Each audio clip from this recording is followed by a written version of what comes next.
Indonesia's Widodo vows no amnesty for death row drug traffickers. Indonesia's president has said he will not compromise over death sentences given to convicted drug traffickers, despite international outcry.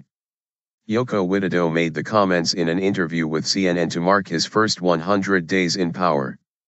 He said the policy also applied to 2 Australians on death row in Indonesia, Chan and Myuran Sukumaran, who have had appeals for clemency rejected. 5 foreigners and 1 Indonesian were executed by firing squad last week. Indonesia has some of the toughest drug laws in the world. It ended a 4-year moratorium on executions in 2013.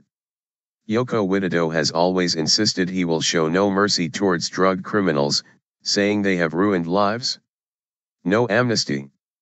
When asked by CNN why he was standing firm despite protests from countries around the world, he said, "Imagine every day we have 50 people die because of narcotics, of drugs.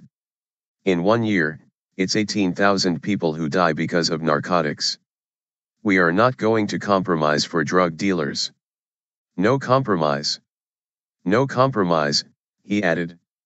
Australian Myuran Sukumaran, R., and Chan, L., the ringleaders of the Bali 9 drug ring, wait for their verdict at a court cell in Denpasar, on Bali Island, February 14, 2006. Australians Chan and Sukumaran have already had their final pleas for clemency rejected by the president. He said it was up to the courts to hand down death sentences and said while convicts could still appeal to him there will be no amnesty. Australia opposes the death penalty and its government has repeatedly campaigned on behalf of Chan and Sukumaran. They were in a group of 9 Australians arrested in Bali in 2005 with more than 8.3 kilograms, 18 pounds, of heroin. Chan and Sukumaran have already had their final pleas for clemency rejected by the president's office. When asked specifically if there would be relief for the Australians, Mr. Widodo shook his head. Last week, Indonesia executed convicts from Malawi, Nigeria, Vietnam, Brazil, and the Netherlands as well as 1 from Indonesia. It prompted Brazil and the Netherlands to recall their ambassadors in protest.